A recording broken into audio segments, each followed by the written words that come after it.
Por la señal de la Santa Cruz de nuestros enemigos, líbranos, Señor Dios nuestro, en nombre del Padre, del Hijo y del Espíritu Santo. Amén. Señor mío y Dios mío, creo firmemente que estás aquí, que me ves, que me oyes. Te adoro con profunda reverencia. Te pido perdón de mis pecados y gracia para hacer con fruto este rato de oración. Madre mía Inmaculada, San José, mi Padre y Señor, Ángel de mi guarda, interceded por mí.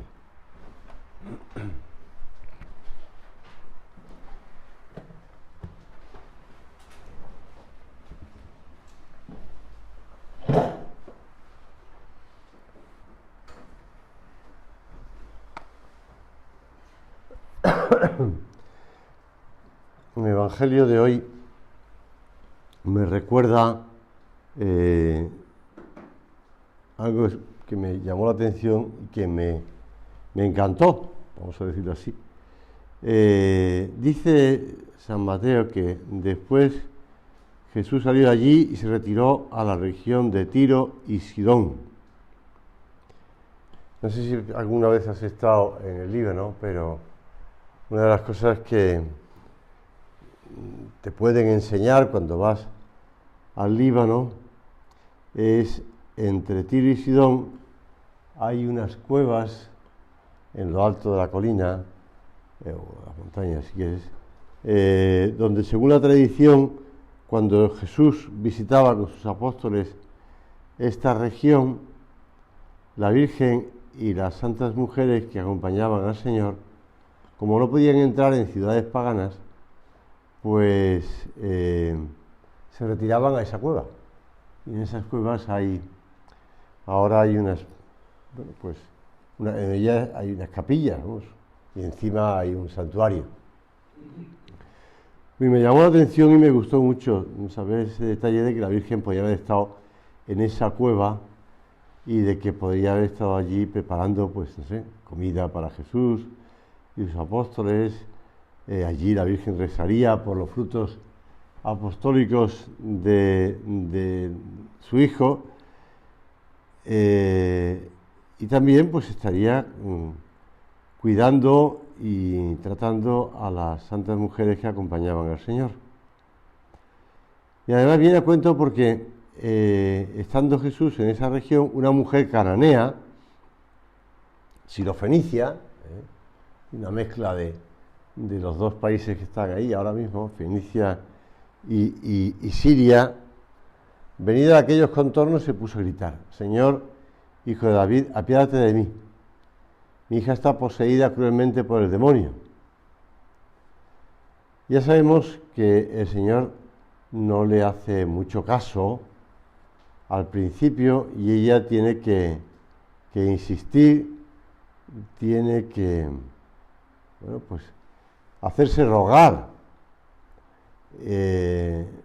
cuando el Señor le dice que, bueno, que no ha venido a las ovejas que no son las de Israel.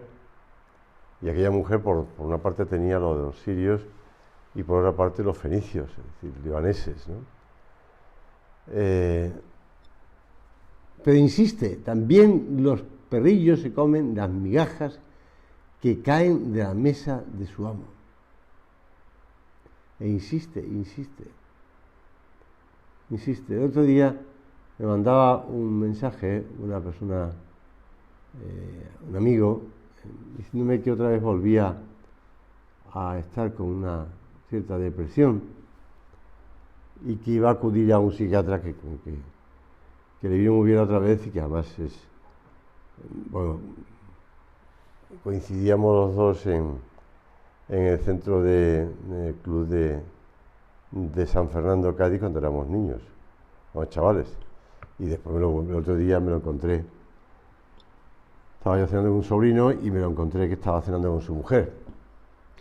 Muy conocido, quiero decir, el psiquiatra. Que había venido muy bien aquella vez y que ahora volvía otra vez a él. Dije, bueno, pues que sepas, no te voy a decir ánimo, porque esta cosa no se trata de decir ánimo, ¿no? Pero que sepas que hay mucha gente que te quiere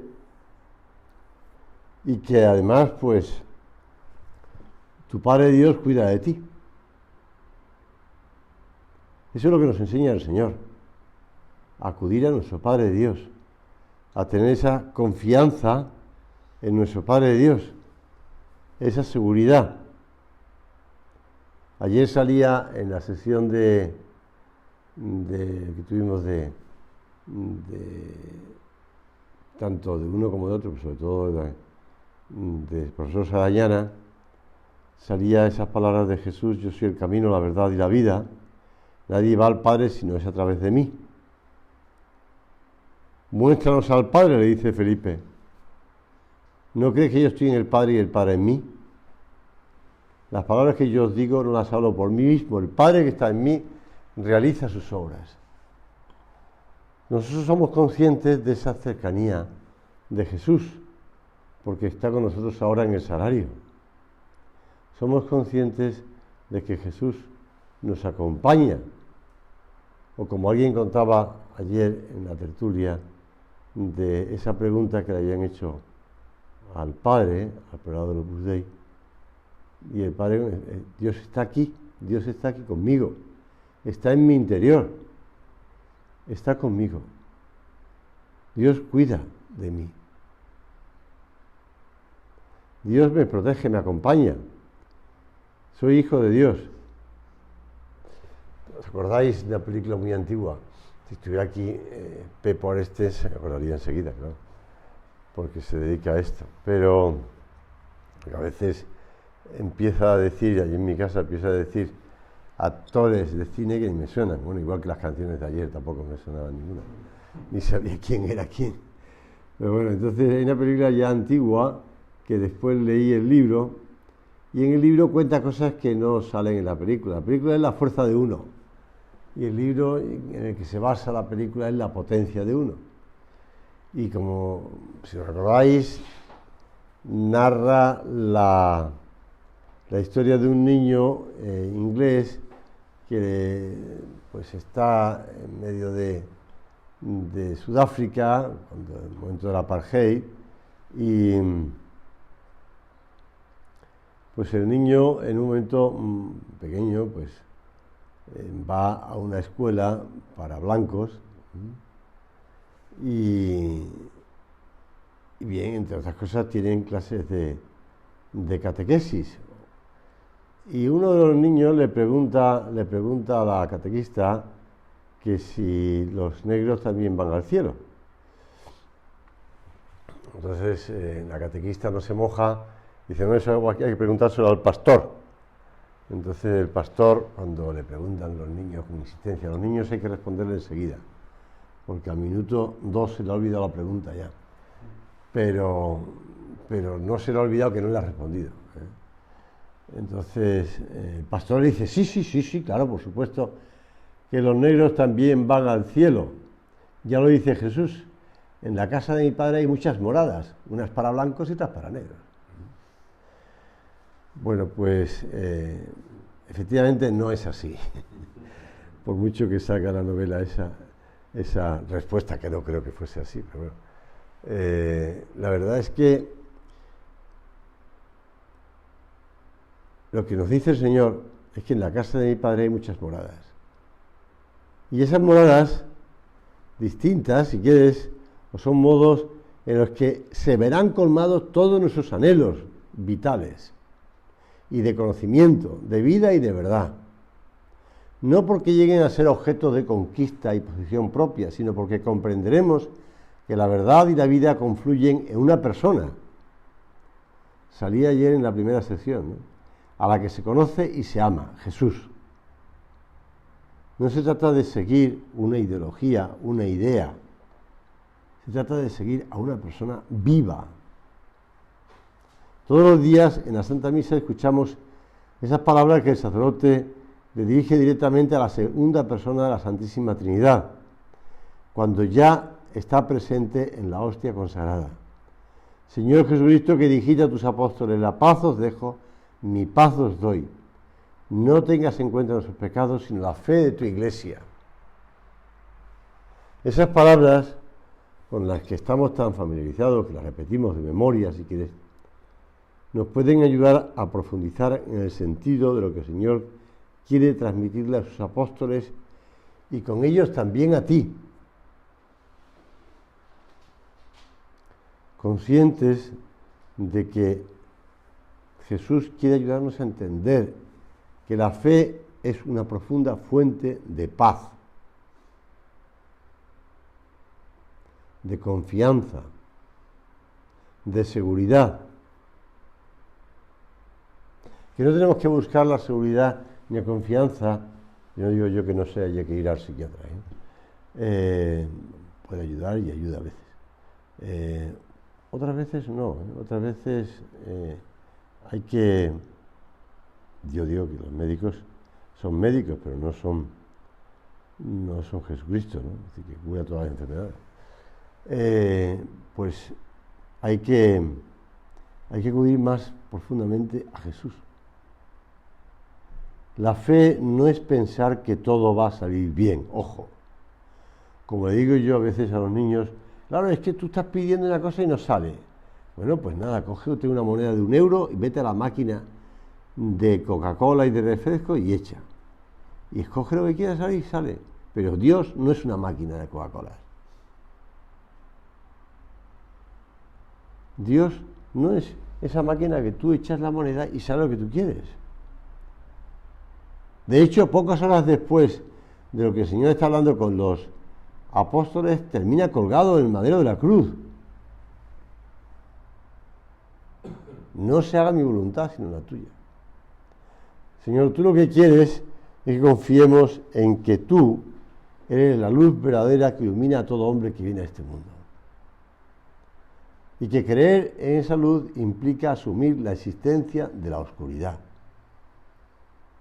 Por eso la fe no es pensar que todo es de color de rosa, no es un optimismo dulzón, es tomarse en serio las consecuencias de la cruz del Señor y no perder de vista que ahí está la respuesta a todas nuestras preguntas y perplejidades. Por eso, cuando escuchemos las palabras de la Santa Misa, podemos aprovechar para preguntarnos, y yo el primero, ¿cómo es mi fe? Esa fe que le pido al Señor que mire en lugar de mis pecados, porque pecados tenemos.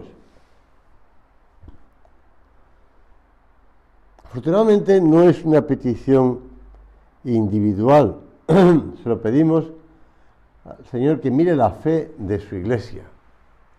Y como nosotros estamos en la Iglesia, pues también somos partícipes de esa fe. De la fe de tantas personas que tantas veces nos sorprenden, ¿no? Bueno, tú, por ejemplo, no creo que hubiera oído hablar de Carlo Acutis hace 10 años, ¿no? Porque no sabía quién era Carlo Acutis. Porque realmente ni había sido beatificado tampoco, Pero después, al cabo del tiempo, nos enteramos que existía un niño que había vivido en Inglaterra, que se llama Carlo Acutis, de origen italiano, que muere, y al poco tiempo la iglesia declara beato. Y que es un niño que ha hecho una página web recogiendo, con 15 años, no está mal, ¿no? Recogiendo los milagros eucarísticos de todo el mundo.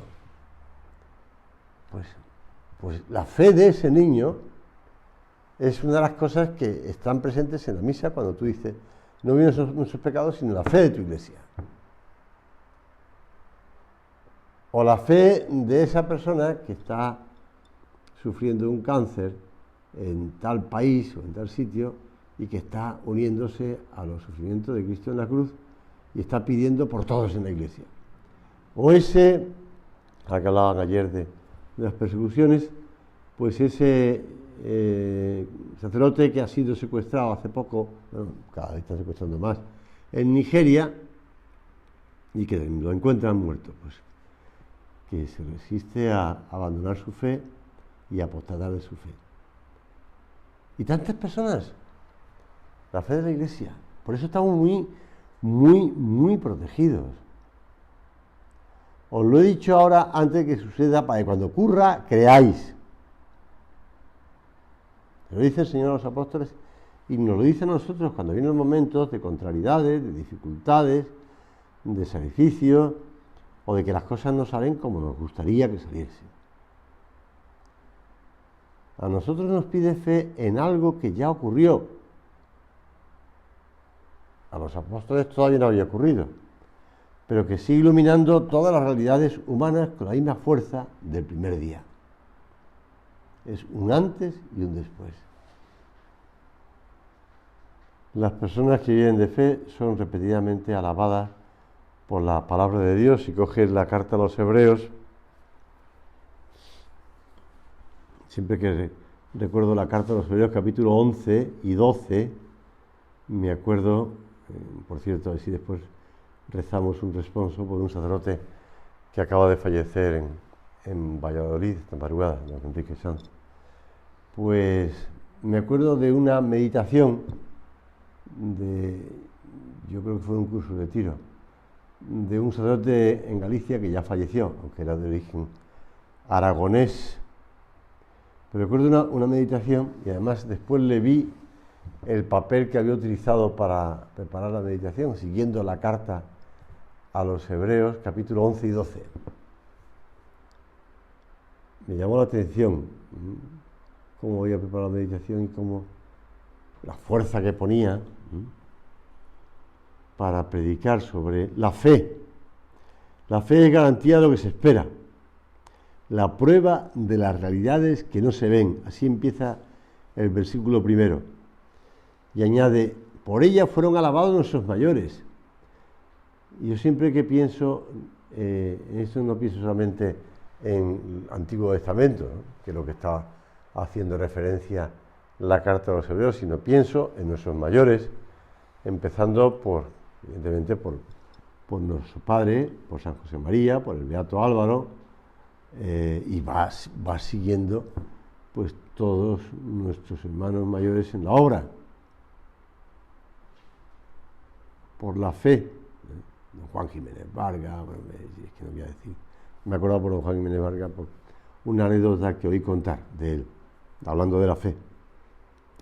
Por la fe sabemos que el universo fue formado por la palabra de Dios, de manera que lo que se ve resultase de lo que no aparece. Aquí enseguida me aparece la frase, los metaversos y los multiuniversos, ¿no? Bueno, no cuento una cosa que leí de un pseudocientífico español ya fallecido. Por la fe ofreció Abel a Dios un sacrificio más excelente que Caín. Ofrecer sacrificio más excelente. No regatearle a Dios. Por la fe Enoc fue trasladado de modo que no vio la muerte y no se la halló porque le trasladó Dios. Sin fe es imposible agradarle, pues el que se acerca a Dios ha de creer que existe y que recompensa a los que le buscan. Esto que alguien te puede decir, es que entonces Dios es injusto, ¿no?, porque a unos le da una cosa y a otros otras. Bueno, lo que sería injusto es que las personas que buscan a Dios y quieren vivir su vida según Dios, pues reciban menos que los que pasan olímpicamente de Dios y siguen su propio capricho, ¿no? Dos amores fundaron dos ciudades, decía San Agustín, así que está claro. Noé, advertido por Dios de lo que aún no se veía, con temor religioso construyó un arca para salvar a su familia. Por la fe condenó al mundo y llegó a ser heredero de la justicia según la fe. Por la fe, bueno, no olvides que también tu fe condena al mundo, ¿eh? Y por eso el mundo no le apetece que tú vivas tu fe. Y te rechaza, te critica y te puede incluso procurar hacer daño. Por la fe Abraham, al ser llamado por Dios, obedeció y salió para el lugar que había de recibir.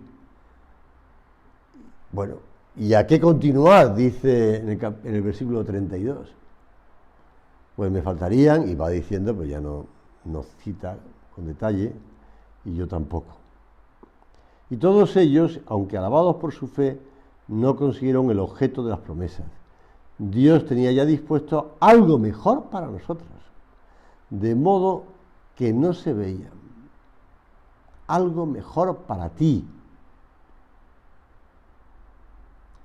De modo que no llegaran ellos sin nosotros a la perfección. De hecho, el Señor abrió las puertas del cielo a todos ellos que estaban esperando. A lo largo de la historia de la salvación, vemos que la fe se traduce en fidelidad y en confianza. Con fe todo es posible, hasta lo inalcanzable llega a realizarse. Todo. Y comentaba el Papa emérito Benedicto XVI, es muy bello en este sentido el capítulo 11 de la Carta a los Hebreos que acabamos de escuchar. Aquí se habla de la fe y se sacan a luz las grandes figuras bíblicas. Los ojos de la fe son, por lo tanto, capaces de ver lo invisible, y el corazón del creyente puede esperar más allá de toda esperanza. Vivimos de fe. Fe en un mundo marcado aún por el pecado. Y esto no nos debe sorprender. Por eso la vida de los cristianos está marcada por la persecución, por la incomprensión, por la contradicción. Incluso de personas, o como dirían los militares, de fuego amigo. Incluso desde fuego amigo. Ya se entiende la expresión, ¿verdad? Bueno, pues nosotros no podemos dejar de tener esa confianza en Dios, ¿verdad? Porque la historia de la Iglesia ya la conocemos, por lo menos algunos detalles, y así ya. Y también hemos leído, o por lo menos picoteado, pues ese libro de la historia del Opus Dei, ¿no? Que es una mirada desde arriba, pero como entra en detalle, hemos visto bastantes cosas. Y no nos tiene que sorprender nada ya que ocurran estas cosas. Y si en la historia de la obra pues ha habido momentos difíciles de incomprensión, de contradicción, pues si Jesús lo dice, si han perseguido a mí, también a vosotros que sois mis discípulos. Bueno, pues si a San José María pues lo pasó pues en tanto momento, y lo primero de la obra, ¿no? Y lo segundo, así, pues no pasa nada. Dios quiere lo mejor para nosotros. Si nos sabemos vulnerables, por eso renueva siempre su misericordia. El cristiano, decía Benedicto XVI, no debe tener miedo de ir contracorriente para vivir su fe, resistiendo la tentación de uniformarse. En muchas sociedades Dios se ha convertido en el gran ausente y en su lugar hay muchos ídolos, diversos ídolos, y especialmente la posesión del yo autónomo. Y también los significativos y positivos progresos de la ciencia y de la tecnología han introducido en el hombre una ilusión de omnipotencia y de autosuficiencia. Y un creciente... estuve leyendo hace unos meses, debería de leer, el transhumanismo, un libro sobre el transhumanismo. Realmente hay gente que está invirtiendo mucho dinero en que la ciencia avance para conseguir que el hombre sea eterno. Cosa no es que sea ilusoria ni utópica, sino que es absurda, porque todo lo material es corruptible. Pero bueno, la única forma del hombre eterno, ya si quieres acudimos a Chesterton, pues es Dios, ¿no? Pero claro, pues hay gente que está trabajando, ¿no? con muchas, hay diversas fuentes o diversos caminos de transhumanismo, pero pues lo decía, por eso de la ciencia y la tecnología ha introducido una ilusión de omnipotencia y de autosuficiencia. Y añade Benito XVI, y un creciente egoísmo ha creado no pocos desequilibrios al interior de las relaciones interpersonales y de los comportamientos sociales. Bueno, vemos que cada vez hay más violencia y más egoísmo. Pero confiad, dice Jesús, yo he vencido al mundo. Confiad. Pues Señor, te pedimos de verdad que tengamos esa idea clara de cuál es nuestro objetivo en la vida, qué es lo que nos tiene que mover. Por eso, seguir adelante con esas palabras de Isaías: Electi mei, mis elegidos, no trabajarán en vano. Y decía don Javier Echevarría: ocupémonos del apostolado desde la virtud de la fe, os acabo de señalar. No debe menguar, por tanto, nuestro diario fiarnos del Señor. Hay que reparar mucho por las ofensas a Dios y por el daño que se causa a las almas. Ahora, anoche teníamos esa fiesta aquí al lado, lo que oíamos, pues las noticias que salen en la prensa es los pinchazos que se están produciendo en las diversas fiestas o botellones o movidas en el verano a mujeres, pinchazos, ¿no? Pues no nos tiene que sorprender que haya esa violencia, que haya ese egoísmo, y nosotros nos tiene que doler, es decir, si estamos hablando de una fiesta, nos tiene que doler que haya ofensas a Dios. Hijas y hijos míos, nos percataremos, decía don Javier, de la urgencia y continuidad de ese desagravio precisamente por el apostolado personal que realicemos. Esa reparación es como el papel de tornasol que indica, sin ninguna duda, la hondura de los sentimientos de nuestra alma cristiana, la autenticidad de nuestro dolor ante la situación de la sociedad. En vez de encerrarnos en nuestra cueva, en vez de encerrarnos en la cueva y acudir de verdad al Señor, no encerrarnos. Estaba acordando de la Odisea y la cueva, y cuando le preguntan ¿quién eres? Yo soy nadie, ¿no? Nadie me está haciendo daño. Pues Ulises cambia el nombre, nadie. Pues no nos encerremos en la cueva y nos aislemos de todo el mundo y de nadie. Abramos nuestro corazón al Señor y a las almas. Es que estoy muy tranquilo y muy bien protegido en la cueva, ¿no? Y entonces ahí nadie me puede hacer daño. No, salgamos fuera.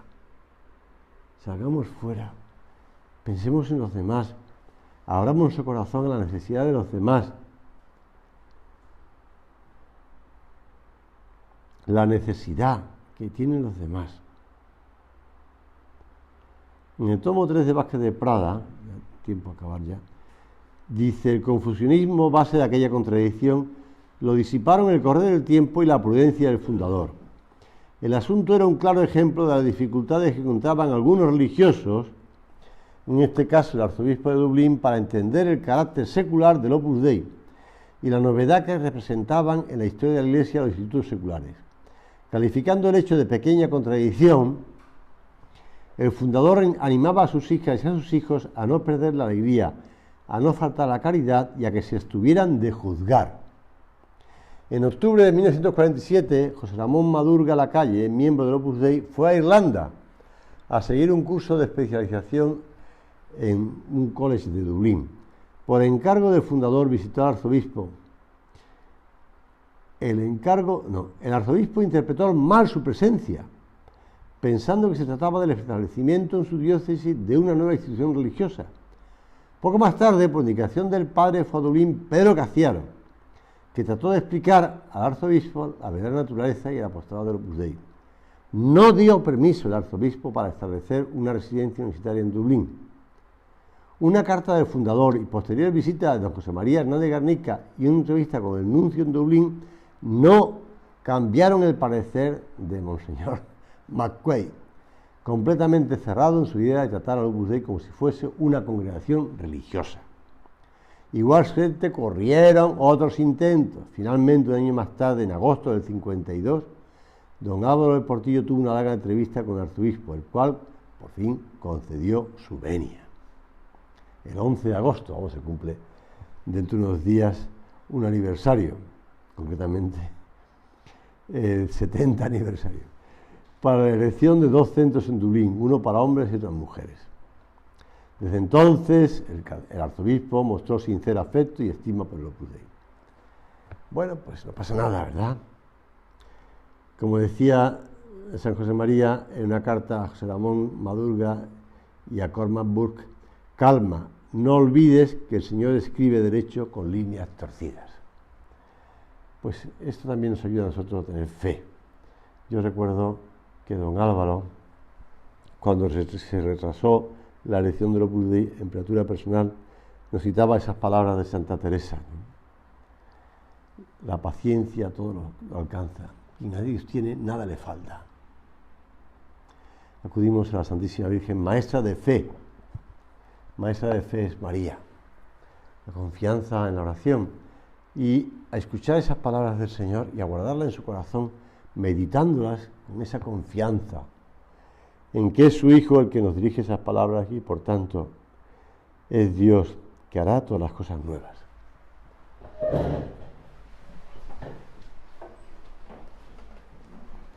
Te doy gracias, Dios mío, por los buenos propósitos, afectos e inspiraciones que me has comunicado en esta meditación. Te pido ayuda para ponerlos por obra. Madre mía Inmaculada, San José, mi Padre y Señor, Ángel de mi guarda, interceded por mí.